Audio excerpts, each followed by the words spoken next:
Graças a Deus pela bênção e o privilégio de estudar nesta manhã a palavra de Deus. E hoje nós vamos tratar da primeira e da segunda carta de Paulo a Timóteo. Temos estudado aqui as manhãs, a pastora Arival e eu, sobre panorama bíblico. A pastora Arival está ministrando o Antigo Testamento e nós o Novo Testamento. E hoje vamos ter uma visão panorâmica destas duas cartas de Paulo a Timóteo. Duas cartas de Paulo a Timóteo. Vamos ler capítulo 1, versos 1 e 2 da primeira carta, a título de introdução. 1 Timóteo, capítulo 1, versos 1 e 2. Vamos juntos? Paulo, apóstolo de Cristo Jesus, pelo mandato de Deus, nosso Salvador, e de Cristo Jesus, nossa esperança. A Timóteo, verdadeiro filho na fé, graça, misericórdia e paz, da parte de Deus Pai e de Cristo Jesus, nosso Senhor. Amém. Bom, esta carta de Paulo a Timóteo, as duas cartas, bem como a carta de Tito, são chamadas de cartas pastorais. Cartas pastorais. E esse título foi dado pela primeira vez na história da igreja, já muito tarde, por Tomás de Aquino. Mais de 1200 anos depois que Paulo escreveu essa carta. É que esta carta recebe o título de carta pastoral pela primeira vez. Porque estas cartas de Paulo a Tito e a Timóteo diferem das demais cartas que ele escreveu. Há cartas, por exemplo, que têm um tom eminentemente doutrinário teológico, como a carta aos Romanos. Há uma carta que tem um tom eminentemente exortativo, como a 1 Coríntios. Há cartas que têm um foco específico, por exemplo, tratar sobre a doutrina da igreja, que é Éfeso, outra, a doutrina da cristologia, que é Colossenses. Cartas dirigidas a igrejas específicas, Romanos, Filipenses, Colossenses, Tessalonicenses. Você tem aquilo que nós chamamos na Bíblia de uma carta que foi uma carta muito pessoal, no caso de Filemon, é quase que um memorando. É uma carta de encaminhamento de Onésimo, que era escravo de Filemon, que fugiu da casa de seu senhor, acabou chegando em Roma, por providência de Deus, topa com Paulo na prisão, e ele é convertido a Cristo, e agora Paulo devolve esse escravo a Filemon, não como escravo, mas como irmão em Cristo. Então Filemon é uma espécie de carta muito pessoal. Mas estas três cartas, 1 e 2 Timóteo e Tito, são cartas endereçadas a pastores, que tinham como propósito orientar esses pastores, Timóteo e Tito, a se posicionarem na igreja de Deus. Por isso foram chamadas de cartas pastorais. Você vai notar, no capítulo 3, eu queria que você olhasse aí comigo, versículo 15, o propósito de Paulo escrever essa primeira carta a Timóteo. Aliás, vamos ler os versos 14 e 15. Vamos juntos aí? Escrevo-te estas coisas, esperando ir ver-te em breve, para que, se eu tardar, fique ciente de como se deve proceder na casa de Deus, que é a igreja do Deus vivo, coluna e baluarte da verdade.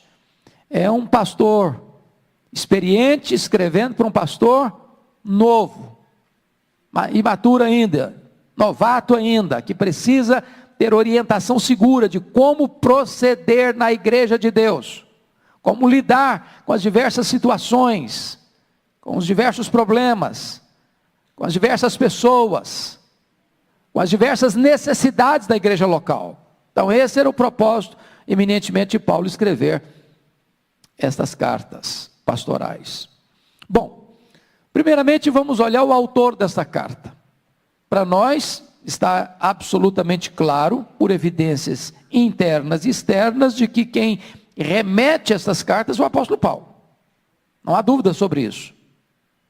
Entretanto, a partir do século XIX, onde há uma explosão do liberalismo teológico no mundo,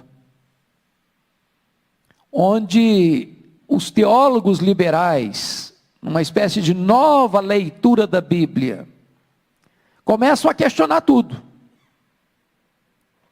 E então, alguns escritores liberais colocaram em dúvida a autoria paulina destas cartas. E o problema principal que eles colocaram é que os registros contidos nessas duas epístolas não combinam, não se encaixam cronologicamente com o livro de Atos dos Apóstolos, que é o livro da história da igreja. Por quê? Porque o livro de Atos dos Apóstolos encerra, no capítulo 28, com o apóstolo Paulo preso em Roma.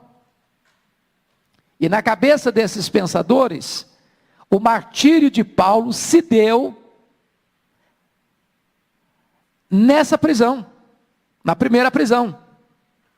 Ora, se o martírio de Paulo se deu de fato nessa primeira prisão, e eu estou falando aí por volta dos anos 61, 63, não é isso mesmo, reverendo? O senhor me ajuda aí, viu? 61, 63, porque ficou 2 anos preso. Então, de fato, não daria para Paulo ser o autor dessas epístolas. Porque o que está registrado aqui não combina com essa data cronológica. Entretanto, nós temos plena convicção de que Paulo não é martirizado nessa primeira prisão. Porque vocês podem notar, até em Filipenses capítulo 1, o interesse de Paulo em sair dessa prisão, pedindo oração para sair dessa prisão. E de fato saiu dessa primeira prisão. E ao sair dessa primeira prisão, ele não saiu para se aposentar, não saiu para vestir um pijama, nem para deitar numa cadeira de balanço. Ele saiu para fazer a 4ª viagem missionária. Ele saiu deixando Timóteo em Éfeso, que era a capital da Ásia Menor, onde havia uma promissora igreja, aliás, a igreja que já havia suplantado em termos de importância missionária, tanto Jerusalém quanto a Antioquia da Síria, porque estava sendo a plataforma de plantação de igreja em toda a província da Ásia, e nós lemos no livro de Apocalipse, pelo menos 7 dessas igrejas, mais 2 que não são mencionadas lá, que é Colossos e Hierápolis. Quando Paulo sai dessa primeira prisão, ele deixa Tito em Creta, para colocar as coisas em ordem lá e escolher a liderança das igrejas daquela ilha. É nesse interregno que acontece o incêndio de Roma, no dia 17 de julho do ano 64. E é depois do incêndio de Roma, é que o apóstolo Paulo é caçado, é preso, e é colocado agora, não numa prisão domiciliar como a primeira, mas é colocado numa masmorra. A masmorra mametina, conhecida masmorra mametina, que pode ser visitada até hoje, para quem vai a Roma. E essa prisão segunda de Paulo, diferente da primeira, ele não tinha as liberdades que tinha na primeira prisão, onde ele recebia pessoas, onde ele discipulava pessoas, onde ele tinha uma certa liberdade. Agora ele está preso como alguém que vai ser condenado à morte. E se vocês notarem na segunda carta de Paulo a Timóteo, ele não tem expectativa de sair dessa prisão, ele tem certeza que vai morrer. Então difere completamente da primeira para a segunda prisão. Estou argumentando isso para dizer para vocês que os teólogos liberais estão equivocados quando põem em dúvida a autoria paulina das cartas pastorais. Eles não entenderam a questão da cronologia da vida do apóstolo. Então, eu estou dizendo isso para reafirmar com você a nossa convicção inabalável de que, de fato, o apóstolo Paulo é o autor destas cartas pastorais. Que cartas? 1º e 2º Timóteo e Tito. Qual o destinatário dessa carta? Bom, também está claro.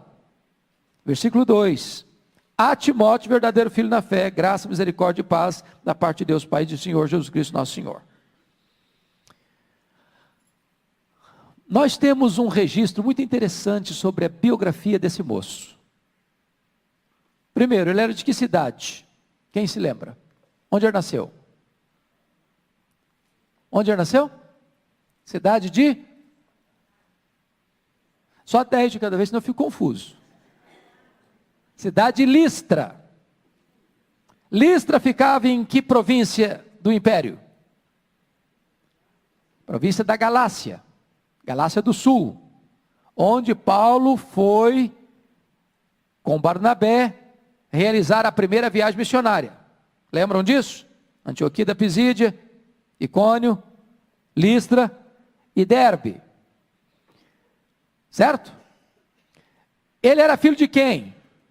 O pai dele era grego, a mãe dele chamava-se Eunice, uma judia.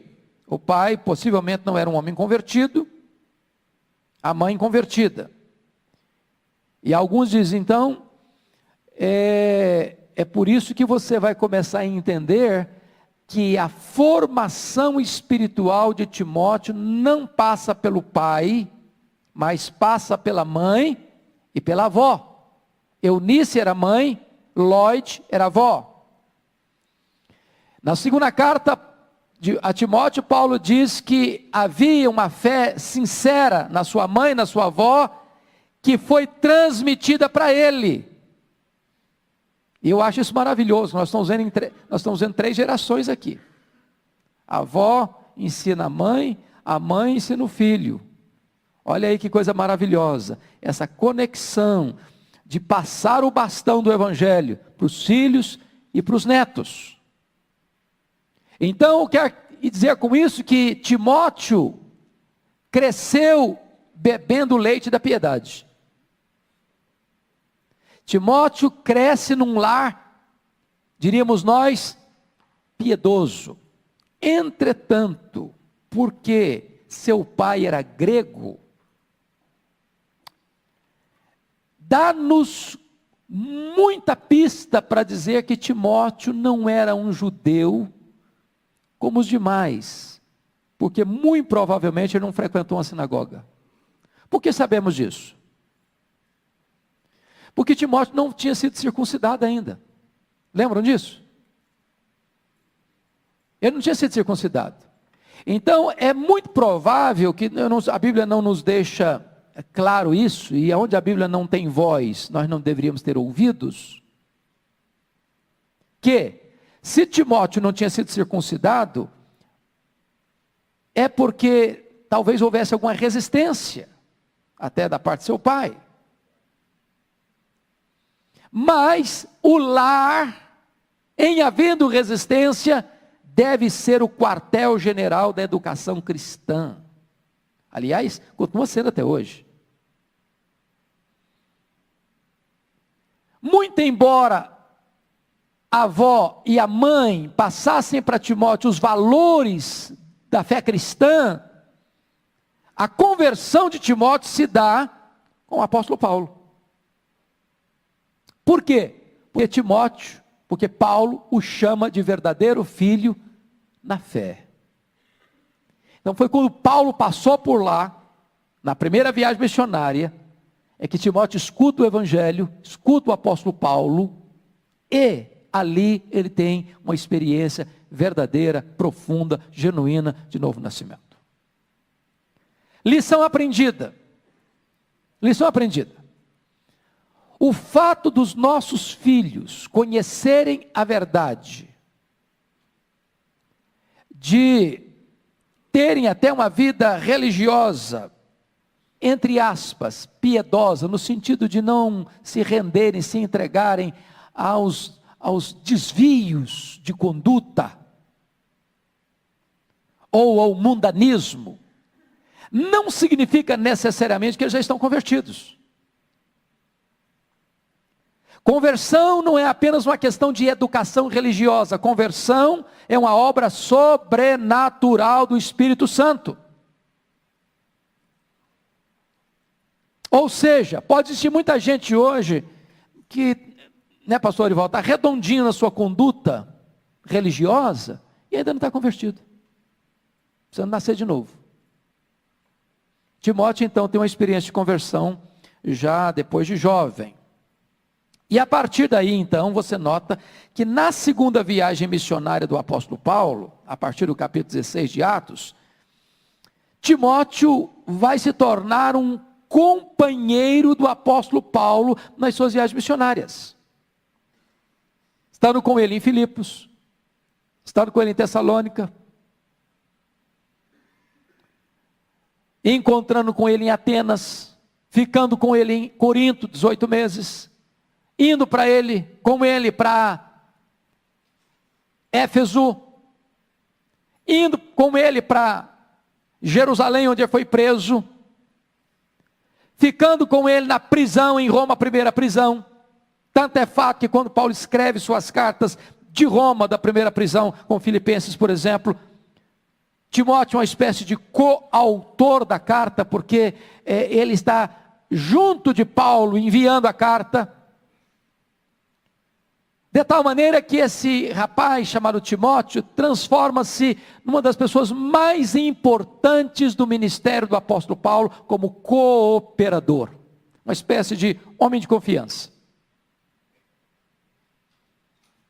E tanto é fato, que quando Paulo sai da primeira prisão, e o mundo está numa espécie de ebulição, porque deu uma guinada no ano 64 com o incêndio de Roma, e o começo da perseguição aos crentes, não agora por parte dos judeus, como estava sendo até agora, mas agora por parte dos romanos, aprove o apóstolo Paulo deixar Timóteo onde?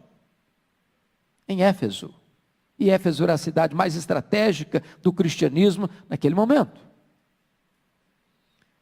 Muito embora esse Timóteo tivesse algumas limitações. E você vai encontrar 3 problemas ou 3 limitações nele. Primeiro, ele era tímido.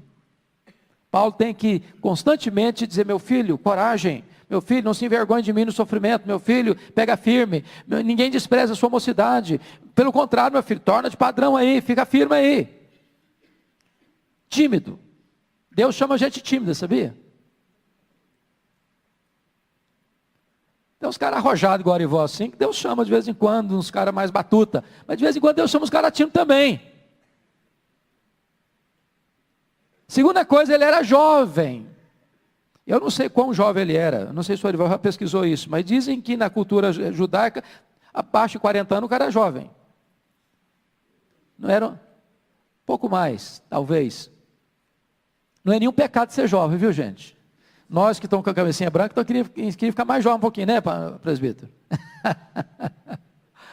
Ser jovem é uma bênção. Tem vigor. Às vezes não tem tanta maturidade, mas tem vigor. Tem força. Então, Timóteo era jovem. Não há pecado em ser jovem. Aliás, ele diz: ninguém despreza a tua mocidade. Ou seja, não é porque você é jovem que as pessoas vão deixar você de lado, ou desprezar você, menosprezar você, rejeitar você, porque a autoridade do ministério não está na idade, está na palavra de Deus. É por isso que Davi diz que eu sou mais sábio do que os velhos, porque eu guardo a tua lei. Terceira coisa que era uma limitação em Timóteo, que ele era doente. Ele tinha um problema de estômago, aliás, parece que doença de estômago é doença de pastor, não? Não tinha tagamete, não tinha omeprazol na época. Paulo diz: ó, meu filho, toma um pouquinho de vinho.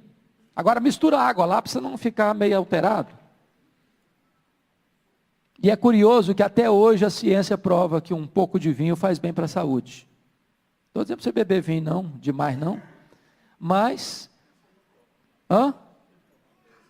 não, esse não, deixa para lá depois.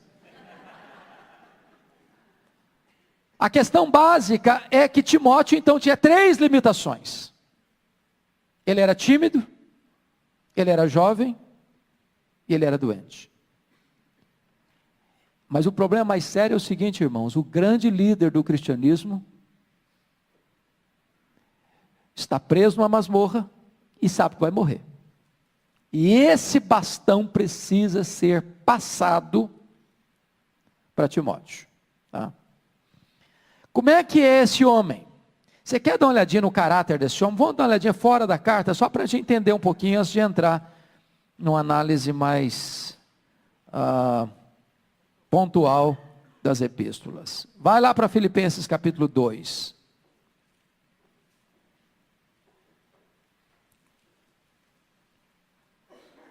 Versículo 19. Filipenses 2, 19.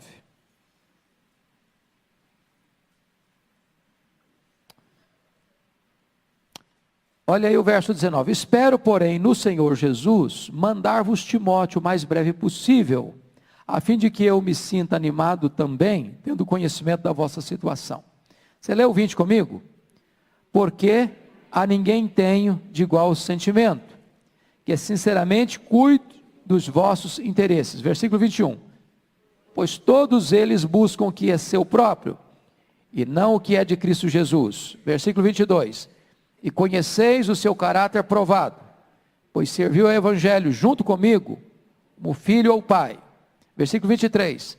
Este com efeito é quem espero enviar, tão logo tenha eu visto a minha situação. Então vamos pontuar algumas coisas aqui, quem era esse moço. Primeiramente no verso 20, Paulo diz que ele era um camarada singular, ninguém tem de igual sentimento. Então Timóteo tinha uma espécie de lugar especial no coração de Paulo. Talvez a pessoa mais próxima de Paulo. Era chamado de filho. Como se Paulo tivesse adotado como filho. Depois, é um homem que vive de forma altruísta e não egoísta, que sinceramente cuide dos vossos interesses. Ele está enviando Timóteo, dizendo que não tem ninguém como ele que cuide dos interesses dos crentes, em vez de cuidar dos seus próprios interesses, porque note comigo, no verso 21, pois todos eles buscam o que é seu próprio e não o que é de Cristo. Então Timóteo buscava não o que era seu próprio, mas buscava os interesses dos crentes e os propósitos e a vontade de Cristo. E mais, olha comigo aí, o versículo 22, e conheceis o seu caráter provado, caráter provado. Então, e não obstante ser jovem, ele não era imaturo, ele era um homem maduro na fé, caráter provado. Mas veja outra coisa interessantíssima aqui, pois serviu ao Evangelho juntamente comigo como filho ao Pai. A quem Timóteo serviu? Aqui tem um ponto muito importante para hoje. É muito comum hoje você encontrar pessoas servindo aos seus líderes. O camarada ocupa uma posição de chefia, de uma grande liderança, e ele tem homens que servem a ele. Paulo não tinha essa visão. Timóteo serviu ao Evangelho com ele. Timóteo não serviu a ele. Serviu ao Evangelho, juntamente com ele. Vocês estão entendendo a diferença?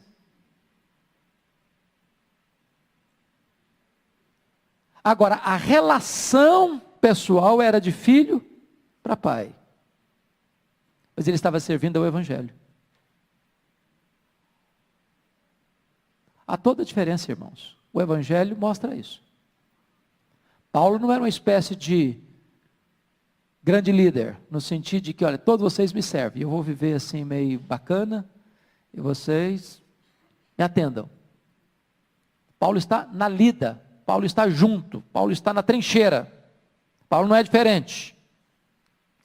Então este é o homem. Bom, a data das cartas, quando foram escritas, então para nós já ficou claro, não é isso? Quando é que Paulo escreveu a primeira carta? Já que vocês pegaram a ideia. Quando que ele escreveu a primeira carta, Timóteo? Entre a primeira prisão e a segunda prisão. Não consta que ele tenha escrito esta carta da primeira prisão, e não consta que ele tenha escrito essa carta depois que foi preso a segunda vez. Portanto, ele escreveu essa carta em que período? Entre a soltura da primeira prisão e a segunda prisão. Então foi nesse interregno que o apóstolo Paulo escreveu 1 Timóteo. E também Tito. Também Tito. Segunda pergunta, quando é que Paulo escreveu a segunda carta a Timóteo? Quando? Quando? Quando ele já estava na segunda prisão. Estava preso, com a certeza de que ia morrer. Então, está claro isso para vocês? Está claro? Escreveu a primeira carta depois da primeira prisão e antes da segunda prisão, escreveu a segunda carta da segunda prisão. Ok. Vamos dar uma olhadinha nas principais ênfases, porque eu quero carregar um pouquinho mais na segunda carta do que na primeira. Eu só quero passar bem rapidamente na primeira carta. Na primeira carta, ele está escrevendo para ensinar Timóteo, antes dele chegar, porque ele está em viagem e retornaria a Éfeso, mas enquanto ele não retorna a Éfeso, ele está mandando essa carta para ensinar Timóteo como proceder na igreja de Deus. Timóteo tinha alguns problemas lá. Primeiro, capítulo 1, ele trata dos falsos mestres. Então, como é que você lida com isso? Depois, nesse capítulo 1 ainda, você vai perceber comigo, que além de abordar a questão dos falsos mestres, já logo aí no capítulo 3, ele dá o seu testemunho. No versículo 12 a 17, de como Jesus Cristo considerou fiel, designando-o para o ministério. E ele faz questão de recordar quem ele era antes. No versículo 13, um blasfemo, um perseguidor, um insolente. Mas aí, diante disso, ele diz que transbordou a graça de nosso Senhor na direção dele. Irmãos, Deus surpreende a gente. Porque vocês lembram quem era esse camarada chamado apóstolo Paulo antes? A Bíblia diz que ele era uma fera. Uma fera. Que ele entrava nas casas e arrastava homens e mulheres e jogava na cadeia. Que ele entrava dentro da sinagoga, metia o chicote nos crentes e dizia para ele o seguinte: ou você nega Jesus ou eu te mato. E forçava os crentes a blasfemar. Na hora que esses presos iam ao julgamento, ele dava o seu voto quando os matavam. E ele fez isso não com poucas, mas com muitas pessoas. Mandou matar muita gente. O cara tinha sangue nas mãos. E você podia pensar, bom, um homem desse, um monstro desse, tem que ir para o inferno, tem que pagar, tem que sofrer. Aí Deus pega esse monstro e falou, pois é, agora eu vou fazer de você o maior apóstolo. Já pensou um negócio desse? Você faria um negócio desse? Se dependesse de você, você pegaria a pior pessoa que você conhece para fazer dela o principal instrumento de pregar a mensagem do amor, da graça, da bondade, da misericórdia de Deus. Você ia pegar uma gente boa, que nasceu num berço tranquilo. Deus surpreende a gente. E a melhor explicação para entender isso é que Deus escolheu você. Deus escolheu a mim. Gente ruim. Gente ruim, barro ruim. Nos dá a sua graça e nos salva. Não é maravilhoso isso? Pois bem, um dos versículos mais lindos da Bíblia, aí, 1 Timóteo 1,15. Vamos dar uma lidinha nesse 1,15? Vamos lá? fiel, vamos juntos? Fiel é a palavra e digna de toda aceitação. Que Cristo Jesus veio ao mundo para salvar os pecadores, dos quais eu sou o principal. Isso é um resumo do Evangelho.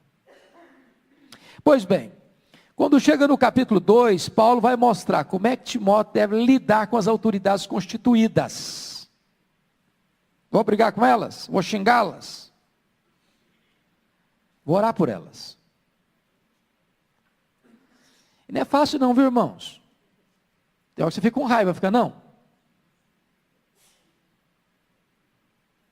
Tem hora que dá vontade de falar mal. Hã? Só dá vontade, não fala mesmo, né? Aí Paulo diz que você deve orar. E agora pense bem no que Paulo está dizendo aqui no capítulo 2, olha aqui. Antes de tudo, pois exorto que se use a prática de súplicas, orações, intercessões, ações de graça em favor de todos os homens, em favor dos reis, de todos que se acham investidos de autoridade. E sabe quem está lá no topo do comando de Roma nesse momento? Quem lembra?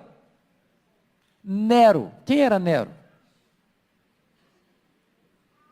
Não tem nem classificação para você descrever esse cara. Não tem nem jeito de classificar. O cara mandou matar a mãe, Agripina. Mandou matar muita gente da família dele. O cara era louco. Era devasso. Era um monstro. Lá, não, por isso eu não oro, não. Quer mais é que ele morra. Já pensou um negócio desse? E aí Paulo começa a mostrar que além de você orar pelas autoridades constituídas, ele mostra a necessidade de postura correta no culto, dos homens, das mulheres, versículos 8 a 15. Quando chega no capítulo 3, ele começa a mostrar para Timóteo os critérios para escolher a liderança da igreja. E ele diz no verso 1, fiel é a palavra, se alguém aspira ao episcopado, excelente obra almeja, entendendo que episcopado aqui não é diferente de presbiterato, porque na cabeça de Paulo, bispo, episcopos, presbítero e pastor, são a mesma pessoa. Ele deixa isso claro em Atos 20, onde ele se dirige aos presbíteros de Éfeso, no capítulo 20, 17, chama-os de bispos, no versículo 28, e diz que o ministério deles é pastorear a igreja de Deus, ou seja, pastor, bispo e presbítero não são cargos, funções hierárquicas. É bem verdade que nesta carta de Paulo a Timóteo, capítulo 5, versículo 17, confira comigo, ele faz uma distinção entre presbíteros regentes e presbíteros docentes, e a igreja presbiteriana tem muito claro isso. 5,17, pode ler comigo? Devem ser considerados merecedores de dobrados honorários os presbíteros que presidem bem, com especialidade os que se afadigam na palavra e no ensino. Então existiam os presbíteros que tinham presidência e os presbíteros que tinham docência. E hoje nós continuamos com esse tipo de presbíteros para os regentes e chamamos de pastores os docentes, muito embora pastor é presbítero e presbítero é pastor. Pois bem, a primeira coisa que ele diz no capítulo 3:1 é que não é pecado alguém desejar ser um presbítero. Se alguém aspira, se alguém deseja. Aí ele diz, excelente obra almeja. Então, primeiro é uma coisa boa. Agora, tem uma coisa, não é plataforma de privilégio, é campo de serviço.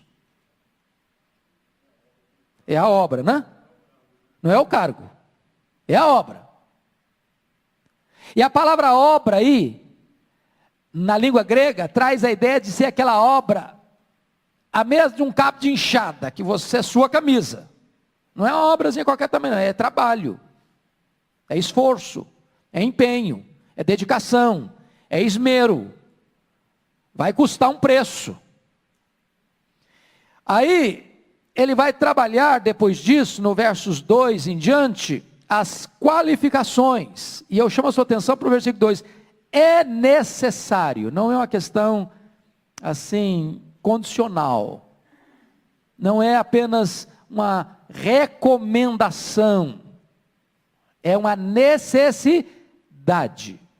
E quando você nota as qualificações desse líder, eu chamo a sua atenção que a ênfase recai muito mais na vida do que no performance. Muito mais no caráter do que na intelectualidade. Porque todas as qualificações estão passando pela vida, pela família, pelo caráter, pela postura, pelas atitudes, e apenas uma menção: seja apto para ensinar. Então, poderíamos resumir assim: a vida do líder é a vida da sua liderança. Aí poderíamos ir além, citando uma frase de John Chao: os pecados do líder são os mestres do pecado. Porque o líder peca contra o maior conhecimento. Por isso ele é mais responsável diante de Deus. Depois você vai notar, no verso 8 em diante, que ele vai seguir também as qualificações para os diáconos. E há uma coisa, pastor Arival, que eu me alegro profundamente, vim conhecer aqui em Pinheiros. Eu acho que a igreja de Pinheiros está corretíssima, seguindo uma orientação bíblica. Está aqui no versículo 13. Você pode ler o 13 comigo? Pois os que desempenharem bem o diaconato, não, nem esse versículo eu quero não. O versículo 10. Aos 10, vamos juntos? Também sejam estes primeiramente experimentados, e se mostrarem irrepreensíveis, exerçam o diaconato. Eu acho maravilhoso que essa igreja tenha adotado, por orientação do nosso pastor, que é o diácono trainee. Está na Bíblia isso. Ou seja, antes de um irmão concorrer ao diaconato dessa igreja, primeiro ele é treinado. Primeiro ele exerce a função sem receber a ordenação. Se ele dá provas de que ele exerce isso de forma bíblica, então ele está apto para concorrer a uma eleição de diaconato. Louvado seja Deus, porque essa igreja tem seguido à risca o que está preceituando aqui a Escritura. Quando chega no capítulo 4, ele vai mais uma vez trabalhar a questão da apostasia dos últimos tempos, das falsas doutrinas, dos falsos mestres, e eu chamo a sua atenção para dois aspectos. Primeiro, as pessoas que estavam proibindo o casamento. E segundo, as pessoas que estavam proibindo alimentos. Então, duas práticas do falso ensino.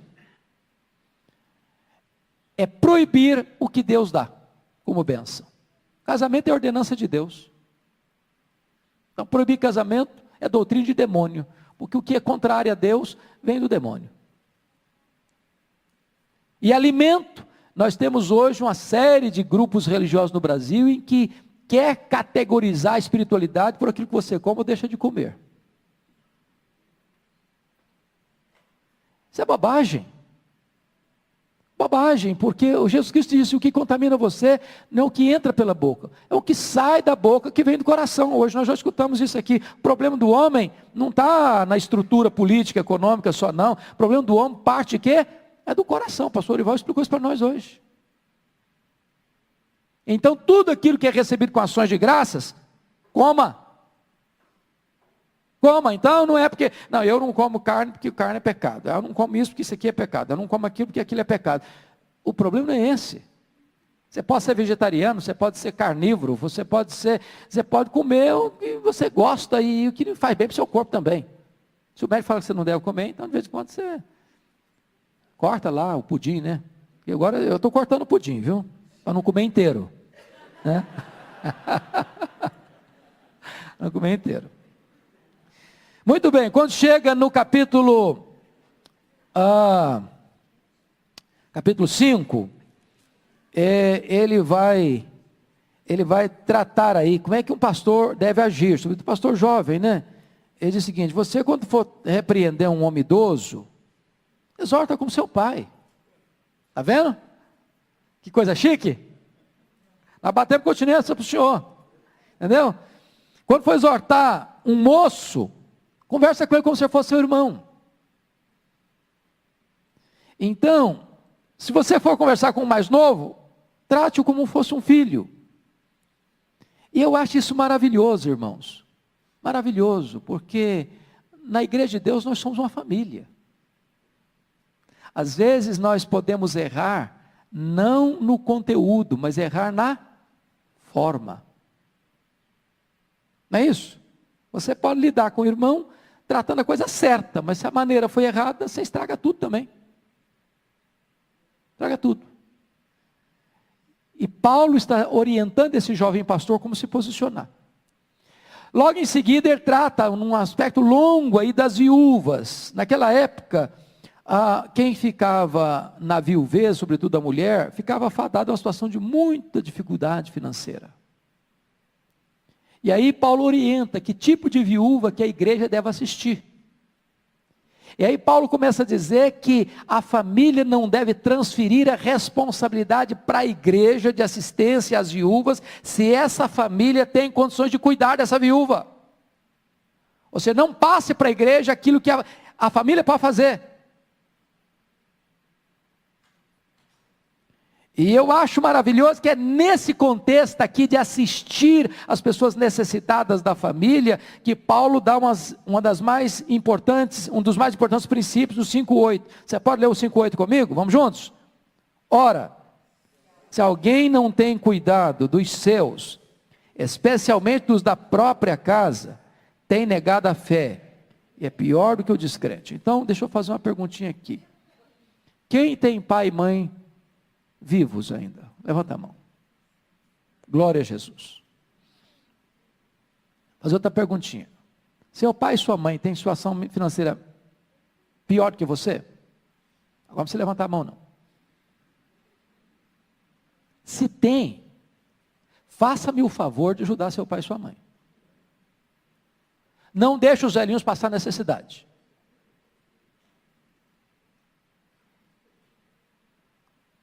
Dá uma olhadinha lá se a geladeira da mamãe não está lá precisando de uma reforma, ou botar uma nova em casa. Veja se os velhinhos não estão dormindo lá com um ventilador, que já faz mais barulho que tudo, botar um arzinho condicionado lá. Porque se você não está cuidando daqueles que precisam de ajuda dentro da sua família, diz a Bíblia, você está negando a fé.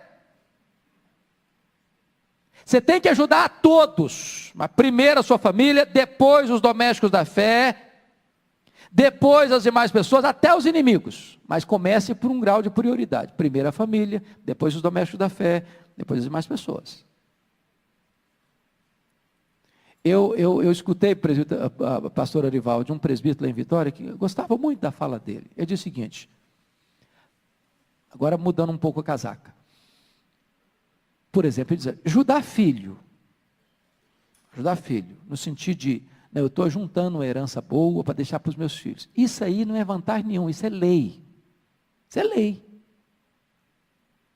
Depois que você morrer, o que é seu, vai ser dos seus filhos mesmo. Não está fazendo favor nenhum para eles. Isso é lei. Agora, se você é pai, se você é mãe, seu filho está passando uma magrela, e você não ajuda, tem que ajudar enquanto você está vivo. Enquanto seu filho, sua filha, pode dar um abraço em você e dizer, muito obrigado. Você me socorreu na hora oportuna. O apóstolo Paulo está dizendo que isso é ter uma fé ativa. E agora, finalmente, no capítulo 5, Paulo orienta Timóteo como é que ele vai lidar com os ricos da igreja. E a primeira coisa que ele fala para Timóteo trabalhar, olha aí comigo, não é no capítulo 5 não, irmãos, desculpa, capítulo 6, versículo 17, você pode ler comigo 17 e 18, vamos lá? Exorta aos ricos, presente século, não sejam orgulhosos, nem depositem a sua esperança na instabilidade da riqueza, pois é em Deus que tudo nos proporciona ricamente para o nosso aprazimento. Que pratiquem o bem, sejam ricos de boas obras, generosos em dar e prontos em repartir. Versículo 19. Que acumulem para si mesmos tesouros, sólido fundamento para o futuro, a fim de se apoderarem da verdadeira vida. Então, não é pecado ser rico. Paulo não está dizendo, olha, você fica lá batendo os ricos. Não, não fala isso não. Exorta-os a serem o quê? Ricos em boas obras, generosos no repartir. Eu gosto muito de um princípio da reforma, um lema que era muito usado: o mistério do pobre e o ministério do rico. A Bíblia diz que Deus faz o rico, Deus faz o pobre. Para quê? Para que o rico socorra o pobre, para que o pobre não tenha necessidade, e o pobre agradeça a Deus pelo rico que supriu sua necessidade. E desta maneira, a generosidade no coração do rico e a gratidão no coração do pobre. E a família de Deus é edificada e Deus é exaltado. Mas aí vamos para o capítulo, segunda carta de Paulo a Timóteo. E o Dr. John Stott, que é considerado o maior exegeta do século passado, já falecido, ele escrevendo um comentário desta epístola, ele disse que poderíamos resumir essa segunda carta em 4 palavras. Primeira palavra: guarda o evangelho. Você pode ler 1,14 comigo, segunda carta? Vamos lá? Guarda o bom depósito, mediante o Espírito Santo, que habita em nós. Segunda palavra: sofre pelo evangelho. Você pode ler comigo o versículo 2, 3. Participa dos meus sofrimentos como bom soldado de Cristo. Terceira palavra: permanece no evangelho. Pode ler comigo 3, 14. Tu, porém, permanece naquilo que aprendeste e de que foste inteirado, sabendo de quem aprendeste. Quarta palavra: prega o evangelho. Capítulo 4, verso 2. Você pode ler comigo? Prega a palavra, insta, quer seja oportuno, quer não, corrige, repreenda, exorta. Então eu queria que vocês pelo menos decorassem essas 4 palavras hoje. Dá para decorar? Capítulo 1, guarda. Capítulo 2, sofre. Capítulo 3, permanece. Capítulo 4, prega. Só vocês agora, vamos lá? Capítulo 1, guarda. Capítulo 2, sofre. Capítulo 3, permanece. Capítulo 4, prega. Vamos entender o contexto agora. Paulo está com o pé na cova. Paulo está na antessala do martírio. Paulo sabe que vai morrer. Paulo precisa passar o bastão para Timóteo.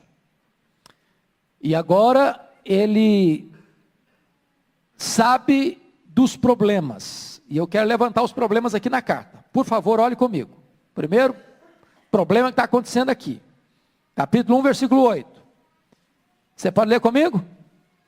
Não te envergonhes, portanto, do testemunho de nosso Senhor, nem de seu encarcerado, que sou eu. Pelo contrário, participa comigo dos sofrimentos a favor do evangelho, segundo o poder de Deus.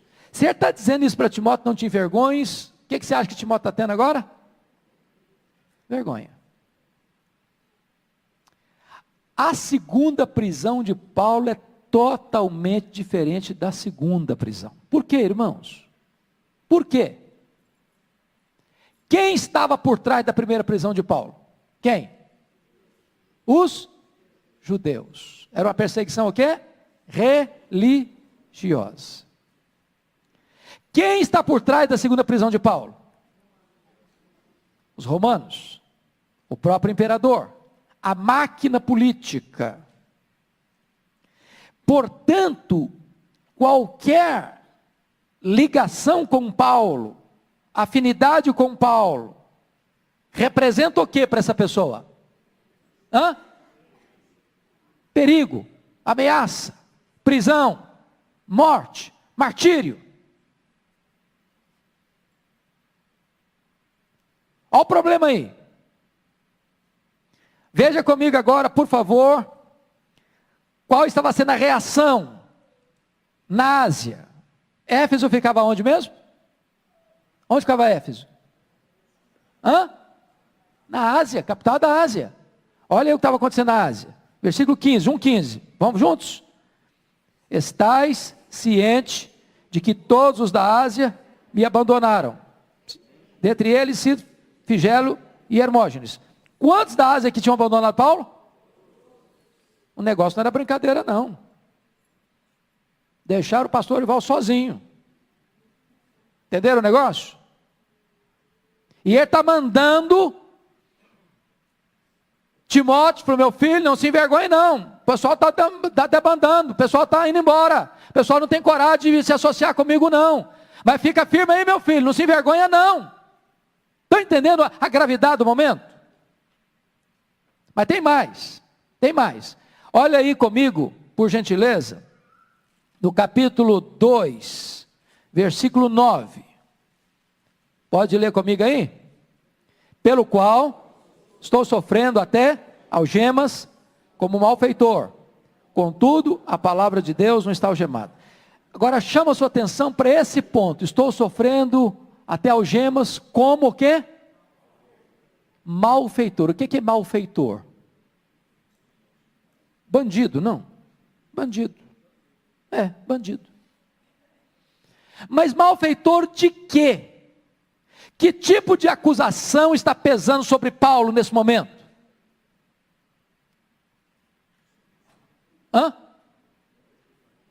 Qual o problema que está acontecendo aqui? Que grave acontecimento veio à tona no dia 17 de julho do ano 64. O incêndio de Roma. A história nos informa isso, de que Nero encontra um álibi para botar a culpa do incêndio nos crentes. Qual foi o álibi dele? Qual foi o álibi dele? É que dos 14 bairros de Roma, 10 foram destruídos pelas chamas. Os 4 bairros que não foram devorados pelas chamas eram densamente povoados por judeus e cristãos. Ele pega o álibi, joga a culpa nos crentes, e a partir daí os crentes são caçados, crucificados, amarrados em postes e queimados vivos, devorados à espada, jogados nas masmorras, que eram frias, úmidas, insalubres, e saíam de lá leprosas, ou para o martírio. Paulo sai dessa masmorra para ser decapitado. Por que decapitado? Porque isso era uma espécie de privilégio. Privilégio. Sabe por que ele foi decapitado? Porque ele era cidadão romano. Se ele não fosse, sabe como é que ele morria? Crucificado. E a crucificação é uma forma de morte lenta e assaz dolorosa. Decapitado não, o cara vai lá, bota o pescoço, pum! Olha que a dor, sentiu a dor, não tem dor mais.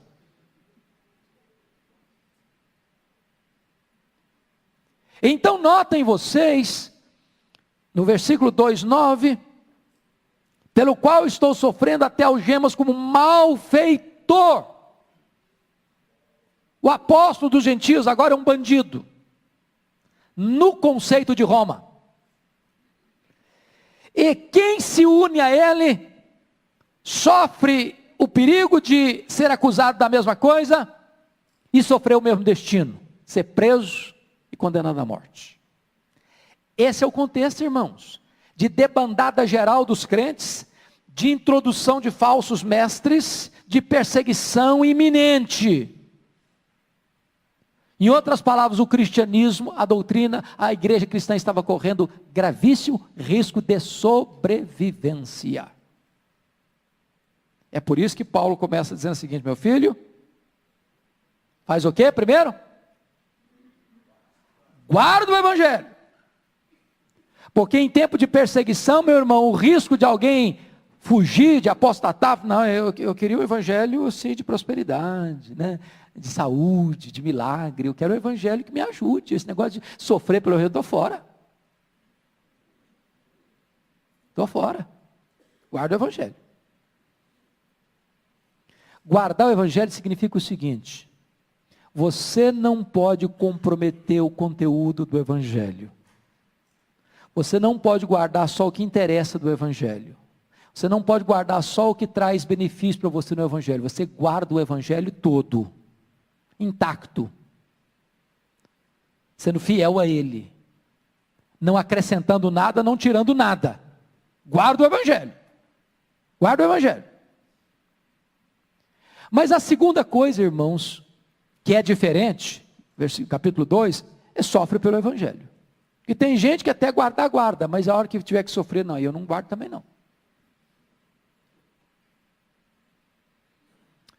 E sabe, irmãos, a igreja de Deus é uma igreja mártir. Não é isso que a Bíblia ensina? Atos 1:8, quem lembra? E sereis minhas testemunhas, tanto em Jerusalém, como em toda a Judéia, Samaria e até os confins da terra. Testemunhas, aí no grego é martiria, de onde vem a nossa palavra mártir. Então quem não está pronto a morrer por Cristo, não está disposto e nem pode viver para Cristo. Ninguém vive para Cristo, se não está disposto a morrer por Ele. Este evangelho raso, açucarado, cheio de glicerina, que não tem consistência, granítica, que é gelatinosa, esse cristianismo não suporta sofrimento. Não suporta sofrimento.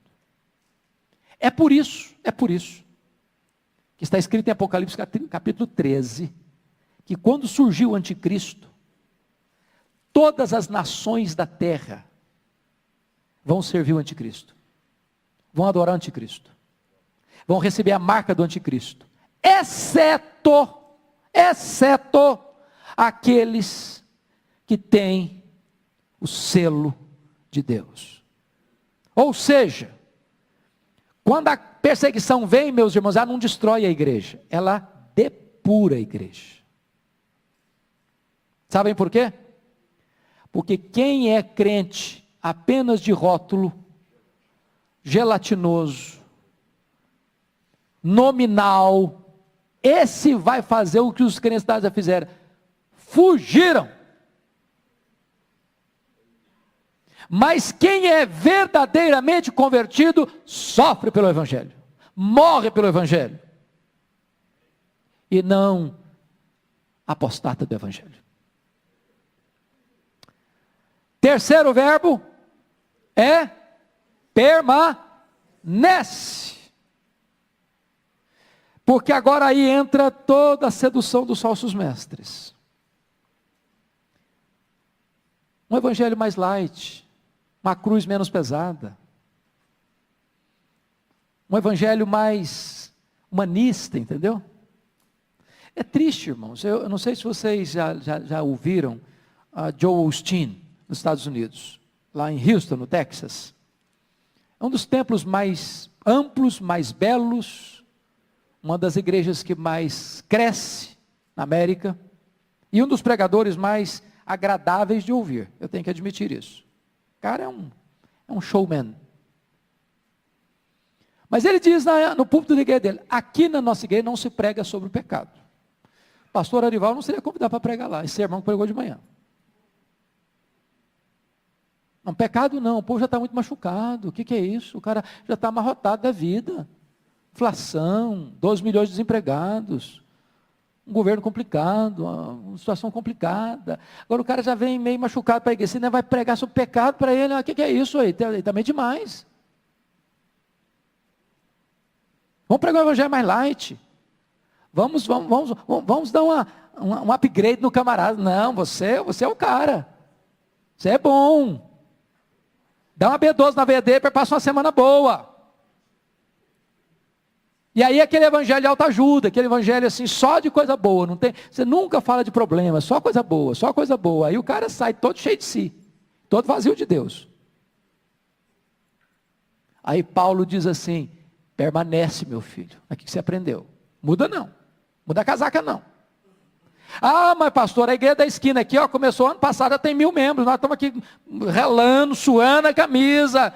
Ah, não, eu quero um negócio que tem mais resultado, que vem mais gente. Ok. Nós queremos gente também, nós queremos multidão também. Pastor Ivaldo disse, não adianta nada desse prédio aqui, não ter gente. Nós queremos gente também, mas não a qualquer preço. Não a qualquer custo. Não mudando o evangelho. Não pregando outro evangelho. Não pregando para agradar as pessoas. O compromisso aqui não é agradar a gente, o compromisso aqui é glorificar a Deus e pregar o evangelho da salvação. Permanece.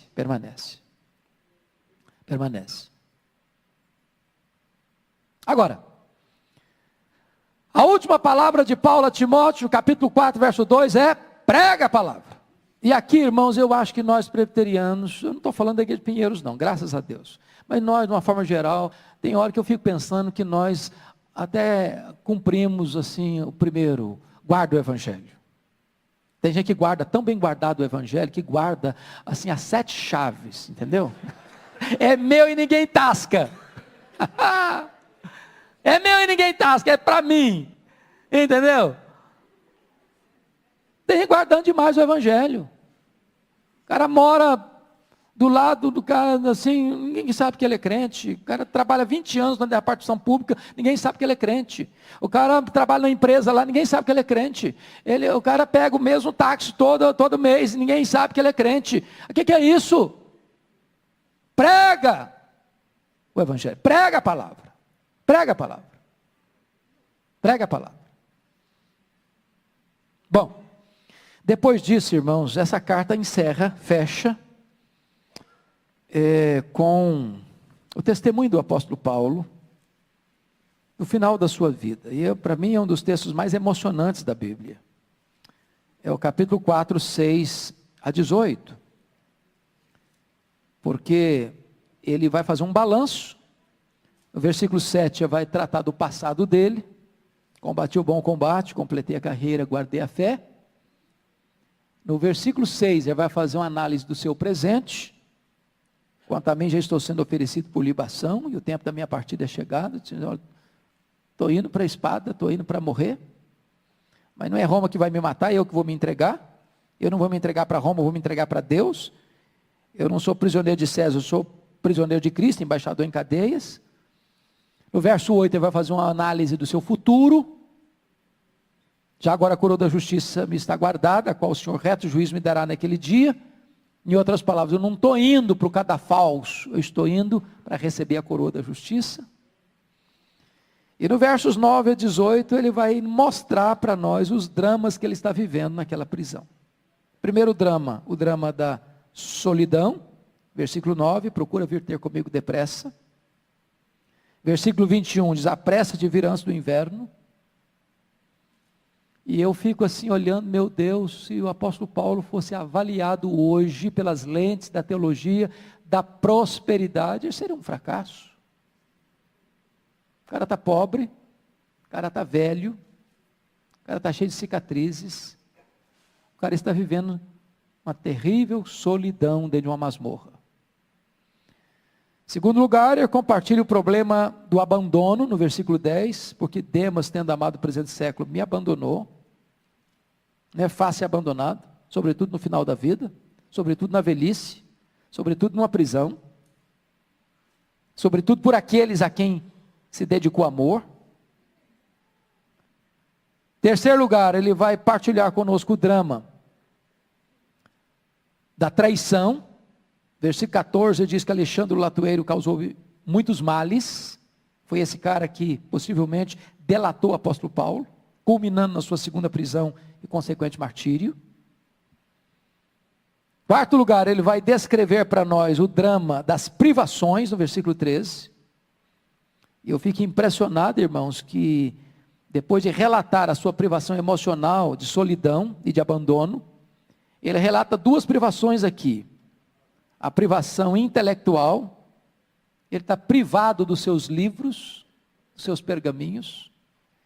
E ele me choca, porque ele sabe que vai morrer, ele diz isso no verso 6, mas ele quer estudar mais. Você jamais pode se aposentar do estudo. Jamais. Quem cessa de aprender, cessa de ensinar. Depois ele fala de uma privação que me choca mais ainda, privação física. Ele está numa masmorra, o inverno rigoroso está chegando, diz o verso 21, e ele não tem sequer uma capa para usar. E você sabe que gente velha sente mais frio que gente nova. E eu estou falando do maior apóstolo do cristianismo, que não tem aviãozinho, que não tem BMW, que não tem dinheiro no exterior, que não tem sequer uma capa surrada para usar. Isso nos choca. Ele enfrenta o drama da ingratidão no verso 16. Na minha primeira defesa ninguém foi a meu favor. E talvez um dos maiores dramas da nossa vida cristã é de nós investirmos, já te dou a palavra, nós investirmos em gente e de não termos o retorno de gente.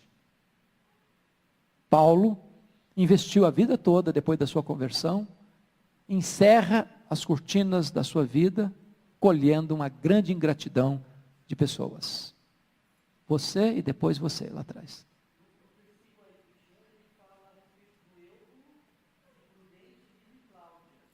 Versículo?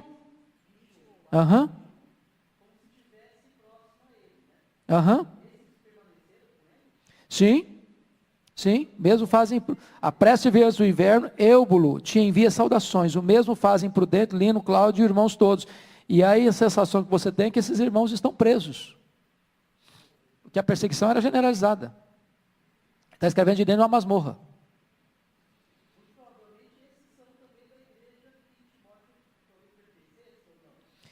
Talvez não, porque note você que ele está escrevendo de Roma.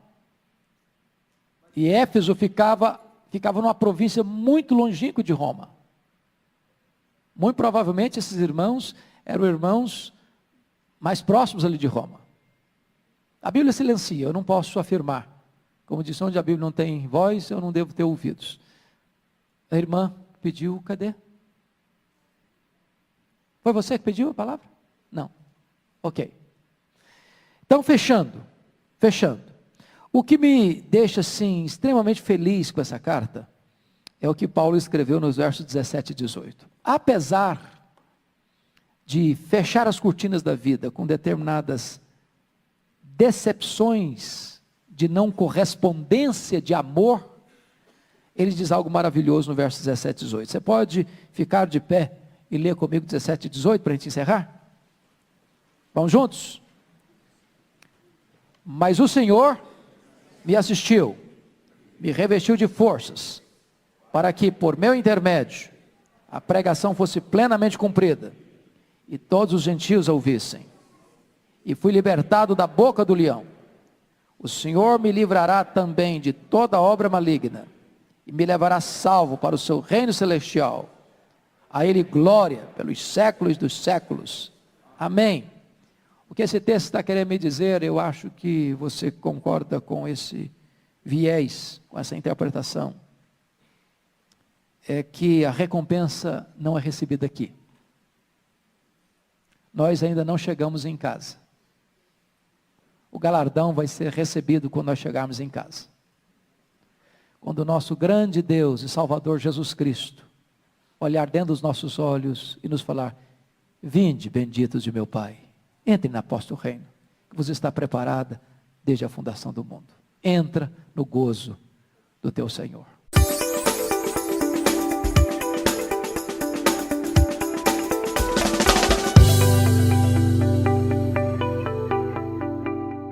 Que privilégio estar aqui com você para fazer um diagnóstico, tirar uma radiografia da sociedade em que vivemos.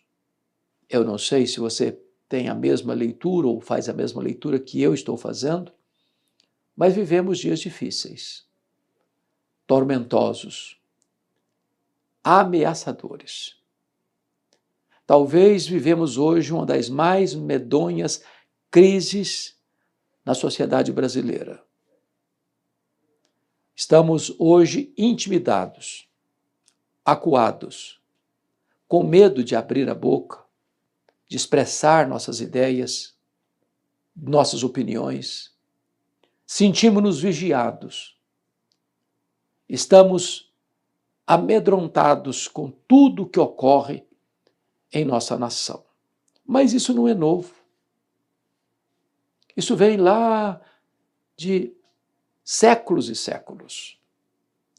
No primeiro século, o apóstolo Paulo escreveu de uma prisão a sua última carta, segunda carta a Timóteo.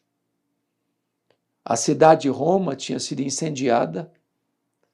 Dizem os entendidos que era o próprio Nero que tinha posto fogo em Roma, botada a culpa desse crime nos cristãos, tramado toda essa cena trágica e colocada a culpa nos cristãos. E agora Paulo, que é o líder dos cristãos, está preso. O peso da máquina imperial era tão forte que os amigos de Paulo o abandonaram. Está lá na segunda carta, capítulo 1, versículo 15. O peso era tão forte que o próprio Timóteo, aliado de Paulo, está com vergonha dele. Capítulo 1, versículo 8. A situação é tão trágica que no capítulo 2, versículo 9, Paulo está preso como um malfeitor, como um criminoso, como um bandido, quando ele era inocente. A situação é tão grave que no capítulo 4, verso 16, fizeram uma audiência, mas tão ameaçadora que ninguém ousou comparecer lá para apoiar Paulo e para dizer que ele era inocente. Ao contrário, todos o abandonaram. E ele foi condenado. Foi condenado à pena de morte. E ele está nessa prisão, no corredor da morte, aguardando o dia da sua execução, quando ele vai fazer uma radiografia da sociedade onde ele está inserido, que não é muito diferente da sociedade em que nós estamos inseridos. E eu quero remeter você agora à segunda carta de Paulo a Timóteo, capítulo 3, versos de 1 a 5, e eu vou olhando com você algumas coisas para ressaltar. Primeiro, ele diz assim: sabe, porém, isto, nos últimos dias sobrevirão tempos difíceis. Últimos dias é um termo bíblico que corresponde da primeira à segunda vinda de Cristo, mas com ênfase nesses últimos dias mesmo, da consumação dos séculos. Ele diz: viriam tempos difíceis. E a palavra difíceis aqui, no grego, é a mesma palavra para o endemoniado gadareno, furioso, possesso, violento. Os nossos dias são furiosos, são violentos. Existe uma máquina satânica por trás de tanta violência, de tanta maldade, de tanta truculência. Hoje nós temos medo de sair às ruas, temos medo de bala perdida, temos medo de roubo, temos medo de assalto, temos medo de sequestro, temos medo não de feras, temos medo de homens, criados à imagem e semelhança de Deus. As nossas cidades estão virando campo de sangue. É dito a todos, em alto e bom som, acerca do crime organizado. A sociedade, as autoridades estão desorganizadas, mas o crime não. Enfia os seus tentáculos em todos os setores da sociedade, dos altos escalões do governo ao chão da fábrica, das empresas. Dias furiosos. E o apóstolo Paulo vai fazer esse diagnóstico, por que esses dias são furiosos? E ele vai dizer para nós que os dias são furiosos porque as pessoas perderam o amor. Parecem selvagens. É o lobo devorando o lobo. As pessoas olhando para o seu próximo, querendo a destruição dela. É uma empresa competindo com a outra de forma draconiana. O amor está desfocado e ele vai dar 3 exemplos. Ele começa assim, pois os homens serão egoístas. Essa palavra egoísta tem na sua raiz a palavra amor. A palavra do verbo filéu, filia, é amor, de amizade. Então, a palavra egoísta é amor a si mesmo, é filautós. Filautós é amor a si mesmo, amor ao ego. É quando você coloca você na frente do outro. Quando o verdadeiro amor não é egocentralizado, é outro centralizado. Devemos preferir em honra uns aos outros. Buscar não apenas o que é propriamente nosso, mas também o que é do outro. Mas uma pessoa egoísta, ela enxerga o outro como um território a ser explorado. Ela, se preciso e se necessário for, ela tira para ela, na concepção dela, até a roupa do corpo do outro.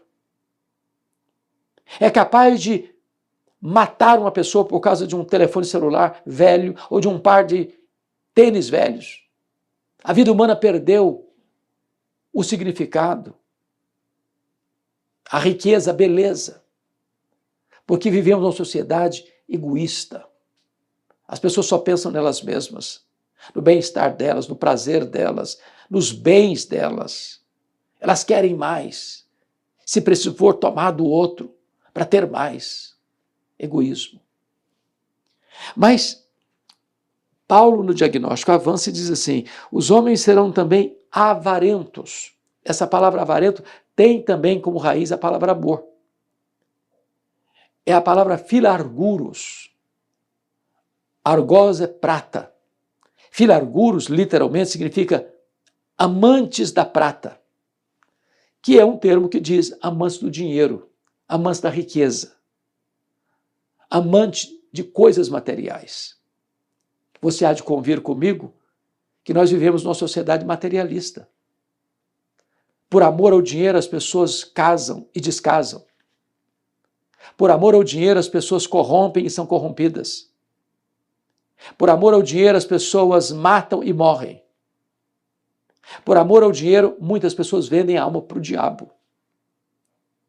Quando você olha e observa o cenário brasileiro, é dito por aí que hoje não se ganha uma licitação de uma obra pública sem pagar propina para aquele que referendou lá a emenda, foi o proponente da emenda, ou para a empresa que está sendo contratada. Nós vivemos numa cultura onde a corrupção está instalada na medula da nação. Das altas posições às pessoas mais simples. A corrupção está aí, imposta, estabelecida como cultura do levar vantagem. Por quê? Pelo amor ao dinheiro. E as pessoas que corrompem e são corrompidas já são ricas, via de regra, mas querem mais. Os monopólios tomam conta de tudo para botar o preço que quer, para que aquele que está lá na ponta, precisando comprar uma cartela de ovos, ele não consegue mais. Não consegue comprar meio quilo de café no supermercado mais. O que ele recebe não dá para o seu sustento. Enquanto aqueles que estão se enriquecendo e se enriquecendo e se enriquecendo, estão se assenhorando de tudo por causa da avareza. São avarentos, amantes do dinheiro, amantes da prata. Jesus chamou dinheiro não de moeda, mas de um espírito, de uma entidade, de mamon, que talvez seja o ídolo mais adorado na nossa geração.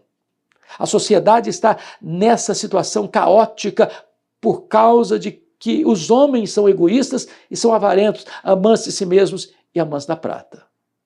Mas ainda, o texto vai nos informar, versículo 4, que os homens serão amantes dos prazeres mais do que amigos de Deus. E amantes dos prazeres tem também a palavra amor na raiz, que é philedonos, vem de hedonismo, prazer. É a filosofia que busca o prazer como fonte da vida ou sentido e propósito da vida. Há pessoas que são mais amantes dos prazeres que amigos de Deus. Querem beber todas as taças dos prazeres. Vivem para curtir a vida. Vivem transformando a sua vida num happy hour permanente.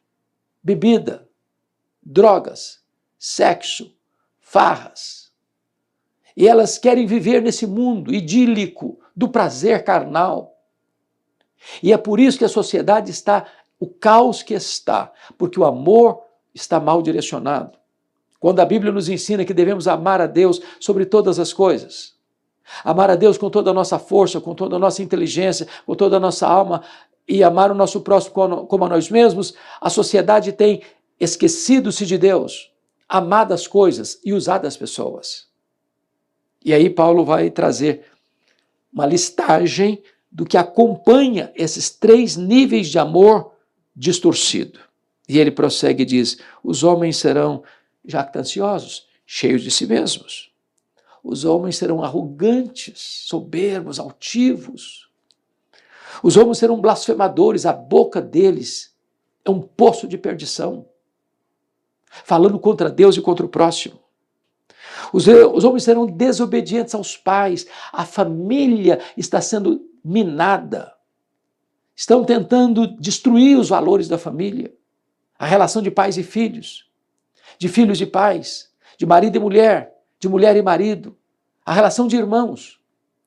Em vez dos filhos honrarem pai e mãe, em vez dos filhos serem criados na disciplina e na admoestação do Senhor, são irreverentes e desobedientes aos pais. Mas os homens serão ingratos. A virtude da gratidão é esquecida nessa geração. Os homens serão irreverentes, perderam o respeito. Você se lembra, nós, da nossa geração, bastava o pai olhar para um filho e ele já entendia, tinha reverência. Chegava pai e mãe, cumprimentava, bênção pai, bênção mãe. Hoje os meninos estão mandando os pais. Hoje as crianças estão controlando os pais. Hoje crianças pequenas escarnecem dos pais, até agridem os pais. Essa é uma situação de uma sociedade caotizada. Mas mais, os homens serão desafeiçoados. Preste atenção. Todo dia tem tragédia, todo dia tem assassinato, todo dia tem sequestro, todo dia tem bala perdida, todo dia tem gente declarando guerra um contra o outro, todo dia. Esse mundo está perturbado, esse mundo está adoecido e as pessoas perderam a sensibilidade. Desafeiçoados. Serão implacáveis, duros, violentos. Pessoas que se entregam ao crime já não têm mais sentimento de culpa, já perderam por completo a sensibilidade de sentir-se triste por causa de um erro. Mas mais, os homens serão, além de tudo isso, são caluniadores. Caluniadores. É isso que você vê todo dia, toda hora, nos fake news da vida. Gente que transforma a internet numa bomba, numa arma de guerra, para machucar, para ferir, para espalhar boataria, para ser assassinato de reputação. Gente que não sabe das coisas espalha boatarias para destruir a reputação das pessoas. Mas serão também, diz o texto, sem domínio de si. Gente destemperante, descontrolada, gente que não tem domínio próprio, gente que fala, que faz, que age, que reage de maneira destemperada. E mais, inimigos do bem. Isso aqui é inversão de valores. Você tem que amar o bem. Você tem que amar a virtude. Você tem que amar o que é certo. Você tem que aplaudir aquilo que dá certo. Mas a sociedade hoje está escarnecendo do certo. A sociedade hoje está zombando da virtude. A sociedade hoje está aplaudindo aquilo que devia ter vergonha. Está de perna para o ar, está pelo avesso. E ele diz mais. Ele diz assim, traidores. É triste isso. Traidor é alguém que caminhou um dia com você. É alguém que devotou lealdade a você. É alguém que foi parceiro e sócio junto com você, numa mesma jornada, mas agora está traindo. Agora está virando as costas. É triste demais isso. É extremamente triste isso. Traidores, atrevidos, atrevidos. Não para fazer o bem, mas para fazer o mal. Enfatuados, cheios de si. Mais amigos dos prazeres do que amigos de Deus. Agora, pasme você, pasme você. Paulo diz assim, tendo forma de piedade. Toda essa descrição, todo esse diagnóstico está dentro de um sistema religioso. De religioso. As pessoas se dizem religiosas. Elas acham que elas são até piedosas. Tem forma de piedade. Faz oração, lê a Bíblia, pratica algumas coisas assim, aos olhos humanos para receber algum aplauso, algum reconhecimento. Mas o texto diz, negando-lhes, entretanto, o poder. É só discurso. É só palavrório. É só palavras jogadas ao vento. Sem consistência. Sem caráter. Sem vida transformada. Sem exemplo de vida. O que fazer? Paulo diz, foge também desses. Não dá para você ter comunhão com pessoas que têm essas características elencadas pelo apóstolo Paulo em 2 Timóteo 3, de 1 a 5. Isso é um alerta para nós. Porque este foi um diagnóstico feito no primeiro século. Passaram-se 2000 anos. E parece-me que este é o diagnóstico que você e eu fazemos da nossa sociedade. A única maneira de reverter este quadro é uma conversão verdadeira, é uma entrega sincera do coração a Jesus. Porque ele muda o coração, ele muda a mente, ele transforma a vida, ele transforma a família, ele transforma a igreja, ele transforma a sociedade. Não há qualquer esperança para o homem nas ideologias, nos partidos políticos, nem mesmo nos políticos. A nossa esperança não está nos homens. A nossa esperança está em Deus. Só Jesus, só Jesus, só Jesus pode dar para você uma nova vida. E eu espero que esta mensagem, este alerta, possa ecoar no seu coração. E se você já pertence a Ele, que você possa consagrar-se mais. Se você ainda não o conhecia, que você se renda a Ele para viver na presença dEle e para a glória dEle. Deus abençoe sua vida, Deus abençoe sua família, Deus abençoe sua igreja, Deus abençoe a sua cidade, Deus abençoe o Brasil.